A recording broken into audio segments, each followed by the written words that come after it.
Alors comme promis, voici une deuxième vidéo qui va vous permettre de comprendre comment booster votre candidature sur movejob.com. Premièrement, complétez tous les champs de votre profil. Vos différents métiers, vos compétences pour chaque métier, vos années d'expertise en lien avec chaque compétence, les langues que vous parlez, le choix de vos destinations. Nous vous recommandons de mettre uniquement le pays pour avoir le plus d'opportunités possibles. Sauf bien sûr si vous souhaitez uniquement vous installer dans certaines villes.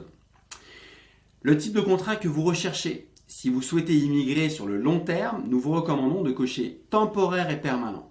Ceci indique aussi le type de visa que vous allez avoir.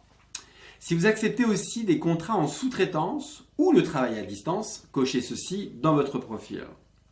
Si vous avez déjà un visa valide, et je dis bien valide, que ce soit pour une résidence permanente, un PVT ou autre visa ouvert ou fermé, mentionnez-le. Mais attention, si vous cochez l'un de ces types de visas, alors que vous n'en avez pas, vous faites un premier petit mensonge et lors de votre entrevue avec l'entreprise, cela pourrait nuire à votre profil et donc face au recruteur. Donc faites attention à ce que vous allez mentionner.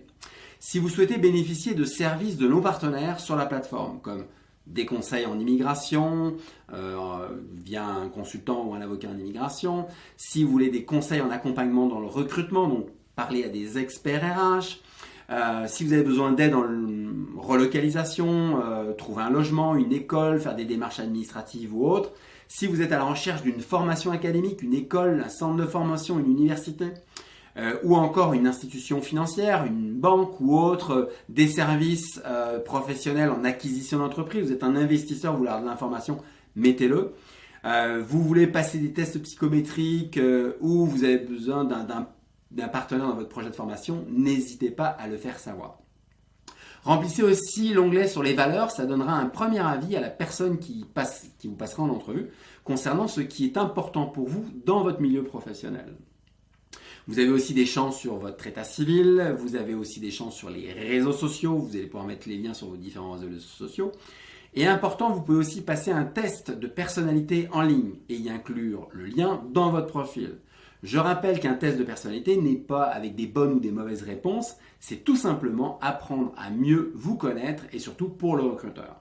90% des personnes qui ont réalisé ce test ont en règle générale 2 à 3 fois plus de messages de suivi des entreprises suite à un match. Dernier point est sûrement le plus important. Lorsque vous déposez votre CV en format PDF, je vous conseille grandement de joindre dans le même document, donc dans le même PDF, votre CV et la lettre de motivation de votre projet d'immigration. Tous les employeurs, sans exception, adorent voir ce type d'informations dans votre projet. Ça les rassure sur le fait que votre projet est mûrement réfléchi, que ce soit pour vous ou pour les personnes qui vont vous accompagner dans le cadre de cette grande aventure.